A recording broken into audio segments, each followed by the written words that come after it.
Friends, രാവിലെ ഏകദേശം ഒരു 7:30 കൂടിയാണ് ഞാനും വൈഫും പാലക്കാട് നിന്നും പുഞ്ചപ്പാടത്തേക്ക് പുറപ്പെട്ടത്. പുഞ്ചപ്പാടത്തേക്ക് 7:30 ഇറങ്ങിയ ഞങ്ങൾ പുഞ്ചപ്പാടത്ത് എത്തിച്ചേരുമ്പോൾ ഏകദേശം ഒരു 9 മണി കഴിഞ്ഞ് 9:15 അടുത്തിരിക്കുന്നു.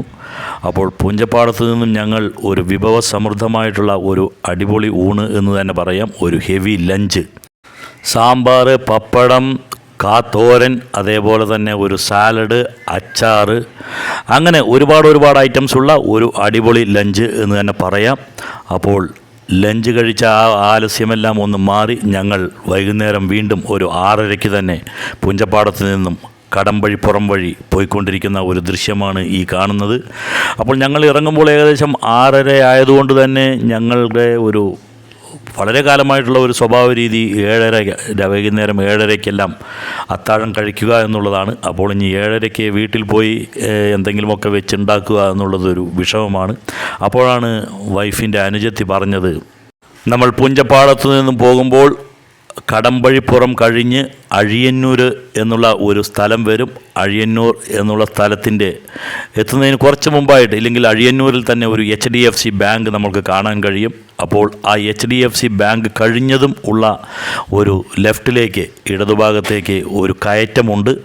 ആ കയറ്റം കയറി പോയി കഴിഞ്ഞാൽ നമ്മൾക്ക് കുറേ ദൂരം, ഒരു 1.5 കിലോമീറ്റർ ഉള്ളിലേക്ക് സഞ്ചരിച്ചു കഴിഞ്ഞാൽ നല്ലൊരു ചെറിയ കട എന്ന് വെച്ച് കഴിഞ്ഞാൽ വലിയ വൃത്തിയൊന്നും നമ്മൾ പ്രതീക്ഷിക്കരുത്. കാരണം ഒരു ഉൾനാടൻ ഗ്രാമത്തിലെ ഒരു ചായക്കട എന്ന് വേണമെങ്കിൽ പറയാം.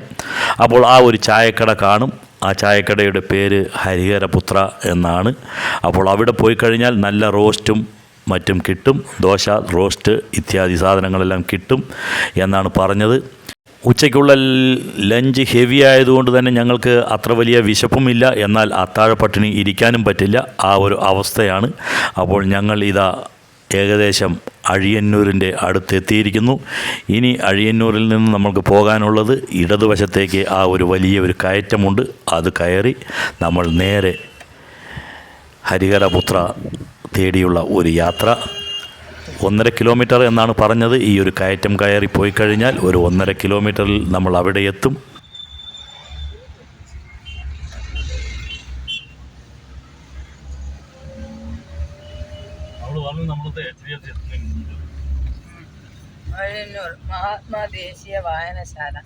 ഈ ഒരു കയറ്റം കയറി പോകുമ്പോൾ ഞങ്ങൾക്ക് ഒരു കാര്യം ബോധ്യമായി എന്ന് വെച്ച് കഴിഞ്ഞാൽ, നമ്മളിനി പോയിക്കൊണ്ടിരിക്കാൻ പോകുന്നത്, ഇല്ലെങ്കിൽ നമ്മൾ എത്തിപ്പെടാൻ പോകുന്നത് എല്ലാം തന്നെ ഒരു മനോഹരമായിട്ടുള്ള ഗ്രാമഭംഗിയുള്ള ഒരു സ്ഥലത്തുകൂടെയാണ് നമ്മളുടെ യാത്ര ഇനി തുടങ്ങാൻ പോകുന്നത്. ഇല്ലെങ്കിൽ അവിടേക്കാണ് നമ്മൾ, അത്രയും സുന്ദരമായിട്ടുള്ള ഒരു സ്ഥലം, കാഴ്ചകൾ കാണാനാണ് നമ്മൾ പോകുന്നത് എന്ന്. ഒരു ഉൾനാടൻ ഗ്രാമം എന്ന് പറയാമെങ്കിലും ഇരുവശവും വീടുകളും, അതേപോലെ തന്നെ അത്രയ്ക്കൊന്നും തീരെ വീതി കുറഞ്ഞതല്ലാത്ത വീതിയുള്ള റോഡുകൾ, തീരെ പൊട്ടിപ്പൊളിയാത്ത നല്ല റോഡ് എന്ന് തന്നെ പറയാം. നമ്മൾ ഏകദേശം 1 കിലോമീറ്ററോളം വന്നു. ഇനി നമുക്ക് ആരോടെങ്കിലും ചോദിക്കണം.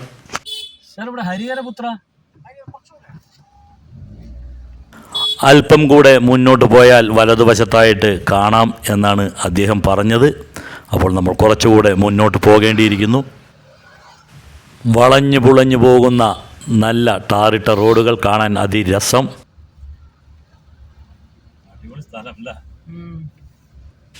മെയിൻ റോഡിൽ നിന്നും ഒരുപാട് ഉള്ളിലേക്ക് പോയി ആ ഒരു ചെറിയ ഒരു ഉൾനാടൻ ഗ്രാമത്തിനുള്ളിലെ ഒരു ചെറിയ ചായക്കട, അവിടെ പോയി ആളുകൾ ഭക്ഷണം കഴിക്കണം എന്നുണ്ടെങ്കിൽ, ഇല്ലെങ്കിൽ ആ ഒരു കട തേടി പോകണം എന്നുണ്ടെങ്കിൽ ആ കടയിൽ എന്തെങ്കിലും പ്രത്യേകതകൾ കാണും. അതുകൊണ്ടാണല്ലോ ആളുകൾ ഈ ഒരു മെയിൻ റോഡിൽ നിന്നും ഇത്രയും ദൂരം സഞ്ചരിച്ചെല്ലാം ഈ ഒരു കടയിലേക്ക് വരുന്നത്.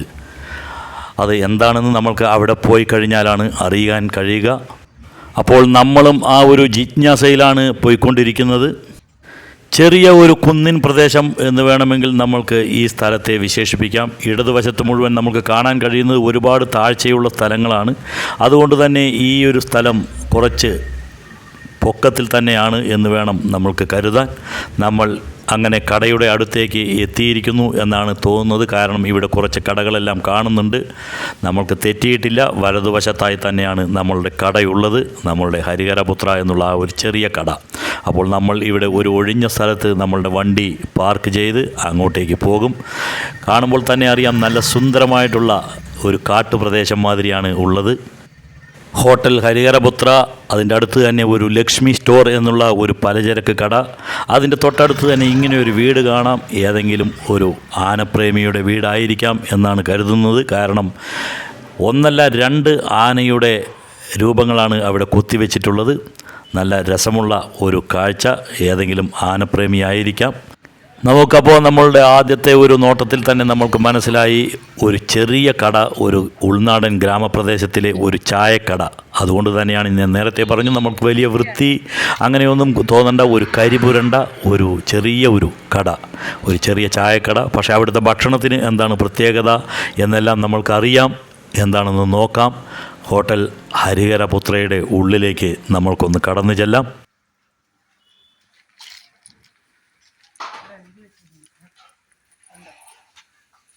ഏട്ടാ, എന്തെങ്കിലും കഴിക്കാൻ കിട്ടുമോ? ഏട്ടാ, കഴിക്കാൻ എന്തെങ്കിലും കിട്ടുമോ? ദോശയോ? 4 മേശകളാണ് ഉള്ളത് എന്ന് വെച്ച് കഴിഞ്ഞാൽ 4ലും 4 കസേരകളും. ദോശ റോസ്റ്റ് എന്താണ് തരുന്നു? ഏട്ടൻ തനിച്ചേ ഉള്ളൂ ഇവിടെ? തനിച്ചാണ്? ആളുണ്ടല്ലേ വേറെ? അപ്പോൾ വിറകടുപ്പിലാണ് പാചകം. ഒരുപാട് വിറകുകൾ സൈഡിൽ കൂട്ടിയിട്ടിട്ടുണ്ട്. അതേമാതിരി തീ കത്തിക്കൊണ്ടിരിക്കുന്നു. അതിന് മുകളിൽ വലിയൊരു ദോശക്കല്ല്, അതിലേക്ക് അരിമാവ് ഒഴിക്കുകയാണ്. ഇതെല്ലാം നമ്മൾ എല്ലാ റോസ്റ്റ് കടകളിലും കാണുന്നതാണ്. ഇവിടെ എന്താണ് പ്രത്യേകത എന്നറിയില്ല. അപ്പം നമ്മളുടെ റോസ്റ്റ് ഒന്ന് മൊരിഞ്ഞ് വരട്ടെ. അപ്പോഴേക്കും നമുക്ക് വെളിയിലുള്ള ചില കാഴ്ചകൾ കാണാം. വെളിയിൽ ഇറങ്ങിക്കഴിഞ്ഞാൽ ഇങ്ങനെയാണ്. നിറയെ റബ്ബർ കർഷകരുള്ള ഒരു സ്ഥലമാണെന്ന് തോന്നുന്നു. അതുകൊണ്ട് തന്നെയാണ് ഒരു റബ്ബറിൻ്റെ പണികൾ അതിലേർപ്പെട്ടിരിക്കുന്ന ഒരു വ്യക്തി. അദ്ദേഹം റബ്ബർ ഷീറ്റുകളെ ഏതോ ഒരു യന്ത്രത്തിലൂടെ കയറ്റി അതിനെ കുറച്ചുകൂടെ കനം കുറച്ച് നീളത്തിലുള്ള ഒരു ഷീറ്റാക്കി മാറ്റുന്നു.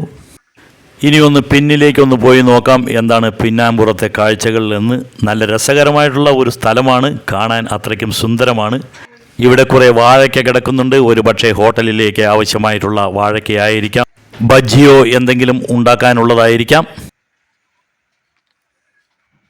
പിന്നിലേക്ക് വന്നു കഴിഞ്ഞാൽ ഇവിടെ കുറേ അലുമിനിയം ട്രേകൾ വെച്ചിരിക്കുന്നു. അതിലെല്ലാം നമ്മൾക്ക് കാണാം റബ്ബറിൻ്റെ പാലാണ്.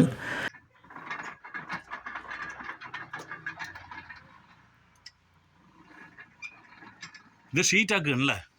എടുക്കുന്നുണ്ടേ വീഡിയോ.